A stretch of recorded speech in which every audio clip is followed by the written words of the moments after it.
السلام علیکم دوستانو، تاسو یو نوی ویډیو کې بیا هم ښه راغلاست وایم. راځئ چې نن تاسو ته د یو ډیر خوندور آسان افغاني روټ جوړولو طریقه در وښیم. دا ریسیپي که همداسې لکه څنګه چې ګورئ عملي کوئ نو باور لرم چې ډیر نرم پوست او خوندور روټ به مو جوړ شي. د دې ریسیپي لپاره به اول یوې غټې کاسې کې 2 دانې هګۍ، د یوې پیالې دریمه حصه یعنې یو پیالې نه لږ کم بوره، نیمه پیاله نیم ګرم شیدې، نیم پیاله غوړي، یوه غټه قاشقه بیکینګ پوډر، یوه وړه قاشقه میده شوی هیل او یوه غټه قاشقه خمیره به واچوئ. دا ټول مواد به ښه سره ګډ کړئ.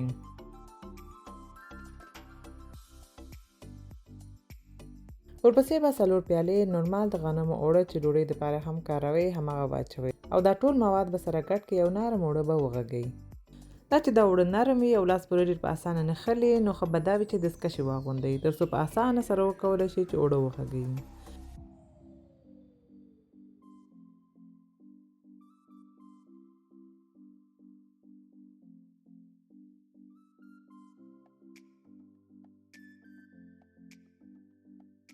بیا به د اوړو په سر یو ټوټه واچوئ او تقریبا 1.5 ساعته دپاره به یو ګرم ځای کې کېږدئ چې اوړه ورسیږي. 1.5 ساعت بعد یا هم چې کله اوړه ورسېدی بیا به دا اوړه 2 ځایه تقسیم کړئ، پیړۍ به یې جوړې کړئ او 15 دقیقو دپاره به نور هم پرېږدئ چې ځان ونیسي او تر هغې به دا شمتیا چالان کړئ چې ګرم شي. بیا به د هګیو زیړ او شیدو مخلوط ورته جوړ کړئ چې روټ مو ښه جلاداره راشي. د هغې دپاره به د یوې هګۍ زیړ او یوه غټه قاشقه شیدې به سره ګډ کړئ او بیا به دا هم یو څنګ ته کېږدئ.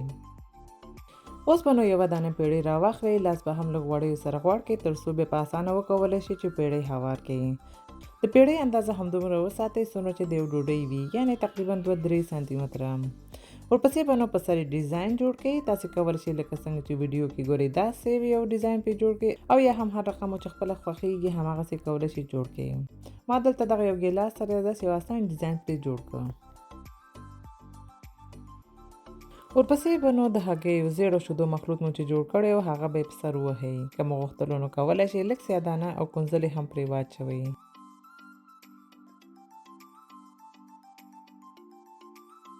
اوس به یې نو تیار ګرم شوي داش کې په 180 درجې سانتیګریډ کې 15 نه تر 20 دقیقو پورې یا هم تر هغه پوخ چې دواړو خواو نه ښه صحیح پوخ شي.